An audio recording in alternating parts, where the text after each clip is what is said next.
Mon cher croyant, et si je te disais que Jésus a prêché un seul sermon capable de transformer toute ta vie, ton cœur, ton esprit et ton éternité?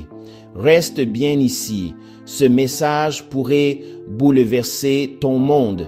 Lisons ensemble Matthieu 5, versets 1 à 48. Et voyant les multitudes, il monta sur une montagne. Et quand il fut assis, ses disciples vinrent à lui. Et il ouvrit sa bouche et les enseigna, disant, « Heureux les pauvres en esprit, car le royaume des cieux est à eux. Heureux ceux qui pleurent, car ils seront consolés. Heureux les doux, car ils hériteront la terre. Heureux ceux qui ont faim et soif de la justice, car ils seront rassasiés. Heureux les miséricordieux, car ils obtiendront miséricorde. Heureux ceux qui ont le cœur pur, car ils verront Dieu. Heureux les artisans de paix, car ils seront appelés enfants de Dieu. Heureux ceux qui sont persécutés à cause de la justice, car le royaume des cieux est à eux. Heureux êtes-vous lorsque les hommes vous injurieront et vous persécuteront et diront faussement toutes sortes de mal contre vous à cause de moi. Réjouissez-vous et soyez dans l'allégresse, car grande est votre récompense dans les cieux. Car c'est ainsi qu'ils ont persécuté les prophètes qui furent avant vous. Vous êtes le sel de la terre, mais si le sel perd sa saveur, avec quoi la lui rendra-t-on? Il ne sert plus à rien, sinon qu'à être jeté dehors et à être foulé aux pieds par les hommes. Vous êtes la lumière du monde. Une ville située sur une montagne ne peut être cachée. Et on n'allume pas une lampe pour la mettre sous le boisseau, mais sur le chandelier, et elle éclaire tous ceux qui sont dans la maison. Que votre lumière luise ainsi devant les hommes, afin qu'ils voient vos bonnes œuvres, et qu'ils glorifient votre Père qui est dans les cieux. Ne pensez pas que je sois venu abolir la loi ou les prophètes eux-mêmes. Je ne suis pas venu abolir, mais accomplir. Car en vérité, je vous le dis, jusqu'à ce que le ciel et la terre passent, un seul iota ou un seul trait de lettre ne passera point de la loi, que tout ne soit accompli. Celui donc qui violera l'un de ces plus petits commandements et qui enseignera aux hommes à le faire, sera appelé le plus petit dans le royaume des cieux. Mais celui qui les fera et les enseignera, celui-là sera appelé grand dans le royaume des cieux. Car je vous le dis, si votre justice ne surpasse celle des scribes et des pharisiens, vous n'entrerez point dans le royaume des cieux. Vous avez appris qu'il a été dit aux anciens, tu ne tueras point, et quiconque tuera sera passible du jugement. Mais moi, je vous dis que quiconque se met en colère contre son frère sans cause sera passible du jugement. Et quiconque dira à son frère « Raka » sera passible du Sanhédrin. Et quiconque lui dira « Insensé » sera passible de la géhenne du feu.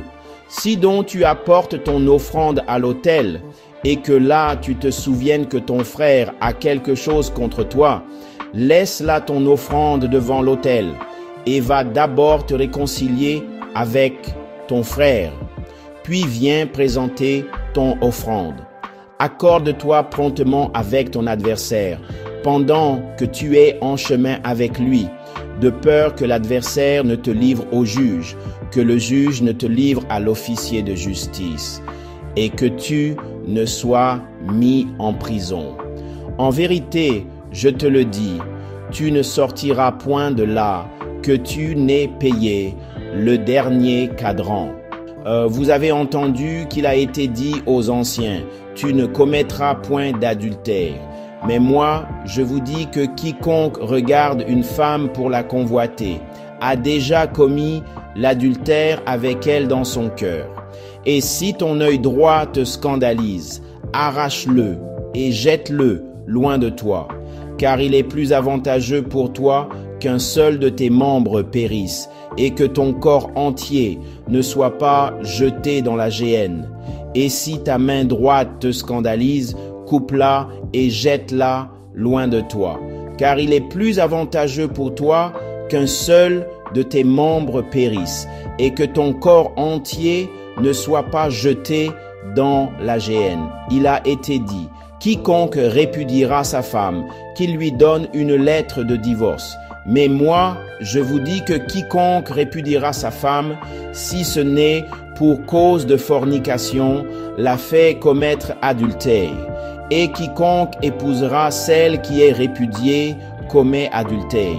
Vous avez encore entendu qu'il a été dit aux anciens, « Tu ne te parjureras point, mais tu t'acquitteras envers le Seigneur de tes serments. » Mais moi je vous dis de ne jurer aucunement, ni par le ciel, car c'est le trône de Dieu, ni par la terre, car c'est son marchepied, ni par Jérusalem, car c'est la ville du grand roi. Ne jure pas non plus par ta tête, car tu ne peux rendre un seul cheveu blanc ou noir, mais que votre parole soit oui, oui, non, non, car ce qu'on y ajoute vient du mal. Vous avez entendu qu'il a été dit, œil pour œil et dent pour dent. Mais moi, je vous dis de ne pas résister aux méchants. Si quelqu'un te frappe sur la joue droite, présente-lui aussi l'autre. Et si quelqu'un veut plaider contre toi et prendre ta tunique, laisse-lui encore ton manteau. Et si quelqu'un te contraint d'aller 1 000, va avec lui 2. Donne à celui qui te demande et ne te détourne pas de celui qui veut emprunter de toi. Vous avez entendu qu'il a été dit, tu aimeras ton prochain et tu haïras ton ennemi. Mais moi, je vous dis, aimez vos ennemis, bénissez ceux qui vous maudissent, faites du bien à ceux qui vous haïssent et priez pour ceux qui vous maltraitent et vous persécutent, afin que vous soyez les enfants de votre Père qui est dans les cieux. Car il fait lever son soleil sur les méchants et sur les bons, et il fait pleuvoir sur les justes et sur les injustes. Car si vous aimez ceux qui vous aiment, quelle récompense avez-vous? Les publicains aussi ne font-ils pas la même chose? Et si vous ne saluez que vos frères, que faites-vous de plus que les autres? Les publicains aussi ne font-ils pas ainsi? Soyez donc parfaits, comme votre Père céleste est parfait. Cher chrétien, ne te contente pas d'écouter. Laisse ces paroles transformer ta vie. Clique sur j'aime si la parole de Dieu te parle. Reviens pour plus de vidéos remplies de vérité. Partage cette vidéo avec quelqu'un qui a besoin d'entendre le message de Jésus aujourd'hui. Quel verset de Matthieu 5 t'a le plus touché aujourd'hui? Écris-le en commentaire et grandissons ensemble. Merci d'avoir regardé et que Dieu te bénisse.